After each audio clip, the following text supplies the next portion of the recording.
Jai Hind to all students. It's your third video student of chapter 10. Your title is folk dance students. Student यद्यप भारतीय क्षेत्रों में एक unique विशेष प्रकार की और अलग फोक डांस लोकल ग्रामीण विशेषताएं लिए हुए उनका उद्भव हुआ, उनका विकास हुआ। जो लोकल स्तर पे थे, ग्रामीण परिवेश लिए हुए थे, वो बहुत सारे जो जनजातीय क्षेत्र थे उनका अपना डांस था। फोक डांस जो होते हैं वो साधारण डांस होते हैं स्टूडेंट, और ये उस समय किए जाते हैं जब अपनी खुशी व्यक्त करनी हो, विशेष रूप से किसी अवसर पे, उदाहरण के लिए किसी सीजन, विशेष सीजन के आगमन पे, बच्चे के जन्म के समय, या विवाह और त्योहारों के समय स्टूडेंट। और अधिकतर अवसरों पे जो डांसर होते हैं, नृत्य करने वाले, वो गाते हैं, और उनके साथ साथ और जो कलाकार होते हैं इंस्ट्रूमेंट से, बजाने वाले वाद्य यंत्रों से उनका साथ देते हैं। और प्रत्येक जो डांस का फॉर्म होता है वह स्पेशल विशेष प्रकार का स्थानीय परंपराओं और रीति रिवाजों से भरा होता है स्टूडेंट्स। बहुत सारे रीजन में बहुत सारे फोक डांस भारत के हुए, जैसे मास्क डांस लद्दाख में, लाहौल स्पीति, लेप्चा डांस सिक्किम में, चक्री डांस कश्मीर में, वांगला डांस मेघालय में, बम्बू डांस मिजोरम में, चैंग डांस नागालैंड में, बिहू डांस आसाम में, तमाशा महाराष्ट्र में, भांगड़ा एंड गिद्धा पंजाब में, और छाऊ मयूरभंज यह उड़ीसा में। ये फोक डांस मेन हैं स्टूडेंट्स। फिर पेंटिंग, यह भारत की सबसे ओल्ड ट्रेडिशन है स्टूडेंट, पेंटिंग करना। मध्यकालीन समय में मुगल शासकों ने एक नया आर्ट मिनिएचर पेंटिंग का प्रारंभ किया। वह भारतीय आर्ट में नया कॉन्सेप्ट था, नई अवधारणा थी। क्या किया जाता था? एक स्मॉल पेंटिंग जो किसी भी प्रकार की थी, किसी भी सरफेस पे, समतल सरफेस पे, तल पे बनाई जाती थी, उसे मिनिएचर पेंटिंग कहते थे।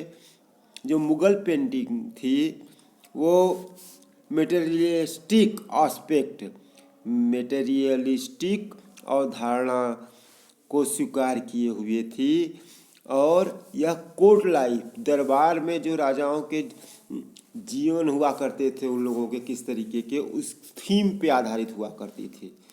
जैसे शिकार खेलने का सीन हुआ करता था, राजा लोग शिकार खेलते थे, हाथियों के युद्ध का सीन हुआ करता था, रॉयल प्रोसेसन के वो हुए करते थे दृश्य, या दरबार का सीन हुआ करता था स्टूडेंट। जो हुमायूं था उसने दो महान पर्शियन आर्टिस्ट, जो मीर सैयद अली और अब्दुल समद थे, वो दोनों हुमायूं के साथ भारत आए थे, और उसने लोकल आर्टिस्ट, स्थानीय स्तर पे जो भारत के कलाकार थे, उनको भी उसने संरक्षण दिया। उसका जब बहुत महत्वपूर्ण जो कार्य था कला के क्षेत्र में, इसी पीरियड में हुआ, जिसे हमजानामा स्टूडेंट उसका नाम था।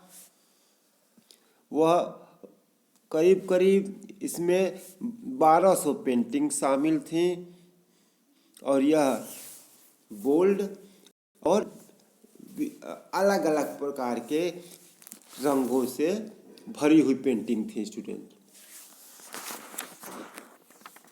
हमजानामा में स्टूडेंट 1200 पेंटिंग थी। ठीक है। नाउ स्टूडेंट,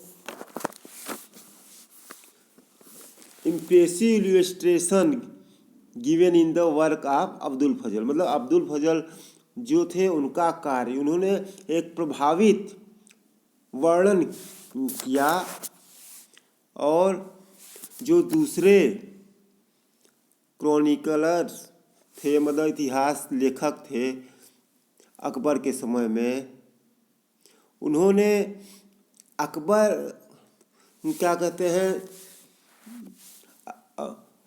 जो पेंटिंग का कार्य था उस समय, तो उसमें उन्होंने इंटरेस्ट लिया, उसमें रुचि पैदा की बहुत अधिक, और अकबर ने भी पेंटिंग में अपना इंटरेस्ट दिखाया।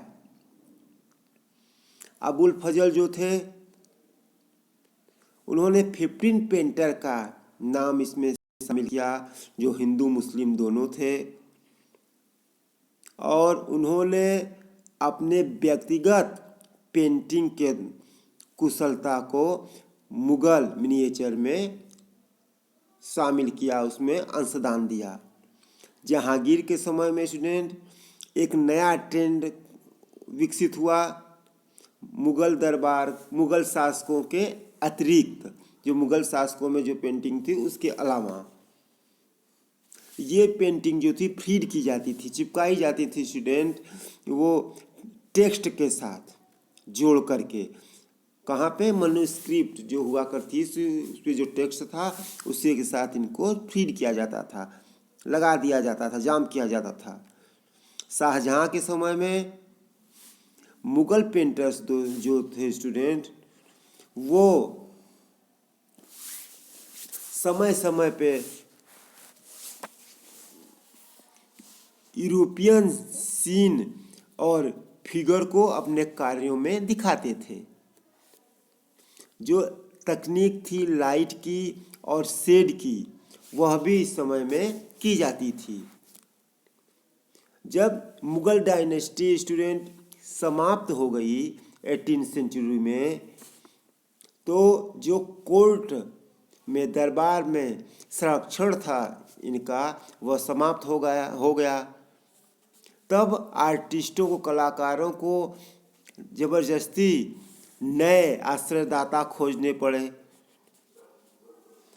जैसे क्रिएटेड स्टेट ऑफ हैदराबाद, तो वो हैदराबाद गए, बंगाल और अवध में गए। जो राजपूत रूलर थे, शासक थे राजस्थान के, उन्होंने, इन लोगों ने आश्रय दिया उन पेंटरों को जो उनसे सहयोग चाहते थे। पेंटिंग के जो 2 महत्वपूर्ण स्कूल इस समय विकसित हुए स्टूडेंट, जिनका विकास हुआ, वो थे राजस्थानी और पहाड़ी स्कूल।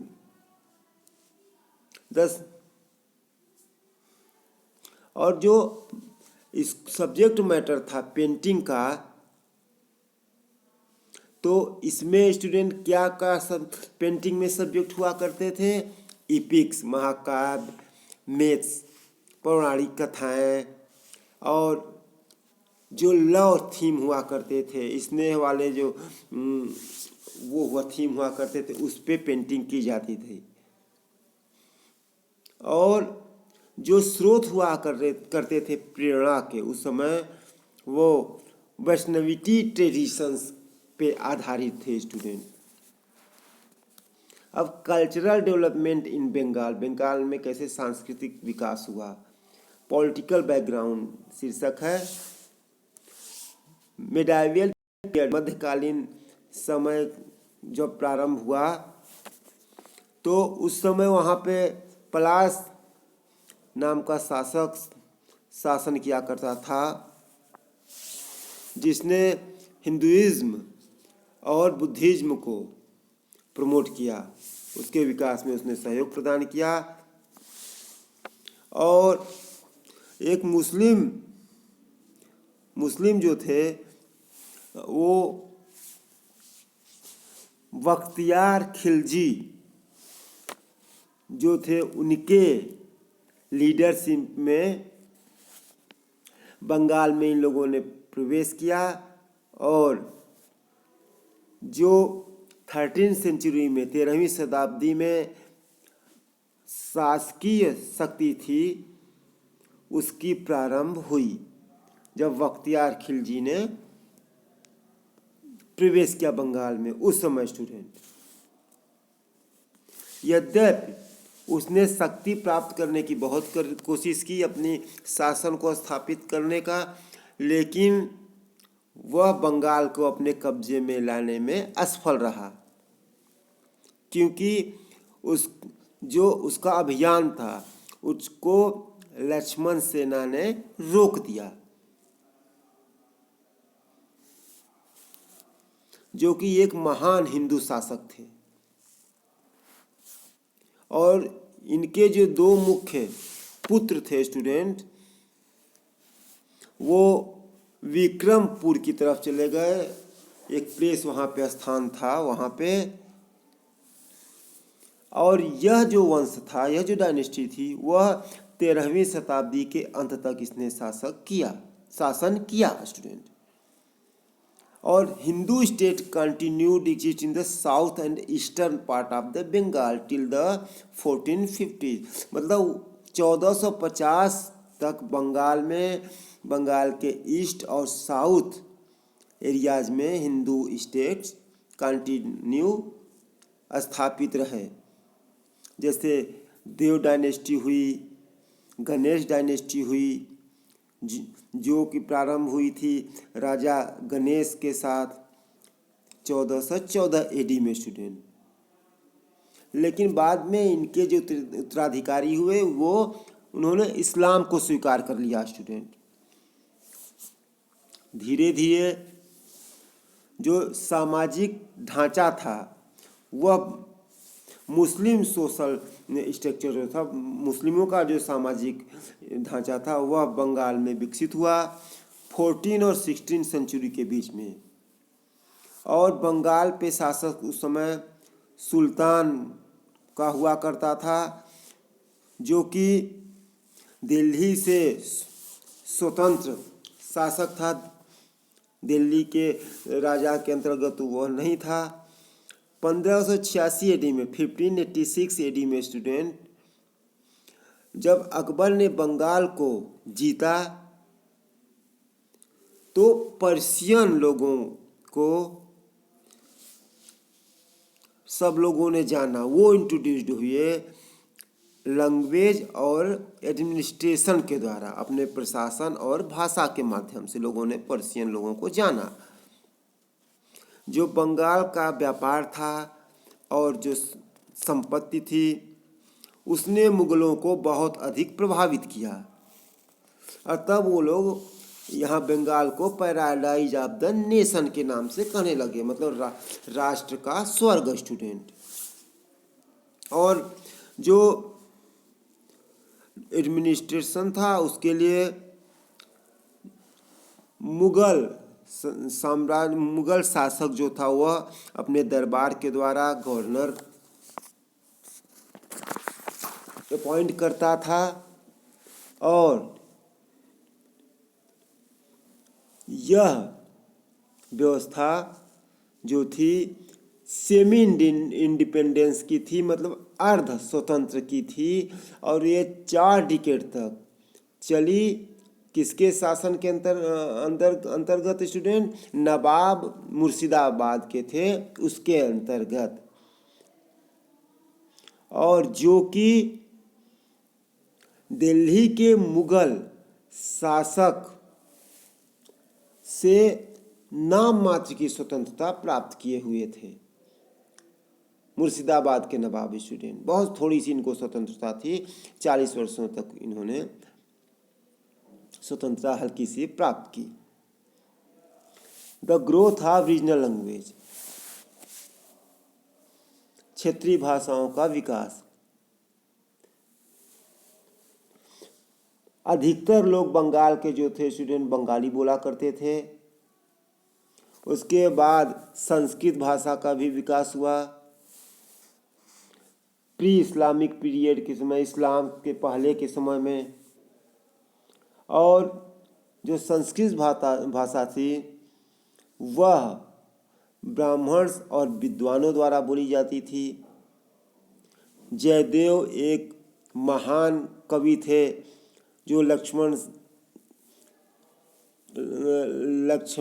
सेना के कोर्ट में थे स्टूडेंट।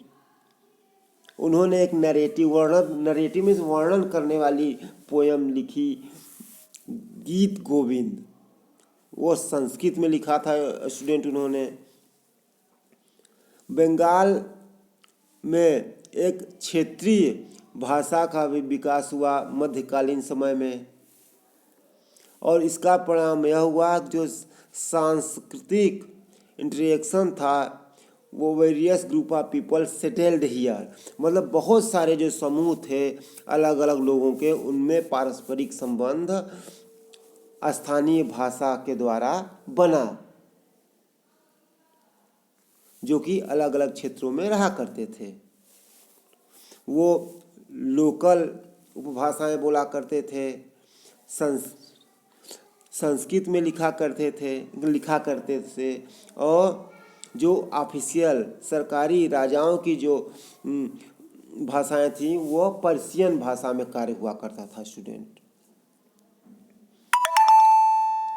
प्रारंभिक जो बंगाली साहित्य था स्टूडेंट वह दो भागों में बट गया। एक जो था संस्कृत में, और दूसरा जो था वो इंडिपेंडेंट था। जो पहला था उसमें क्या क्या शामिल था, संस्कृत इपिक्स, संस्कृत जो महाकाव्य थे वो ट्रांसलेट किए गए, जैसे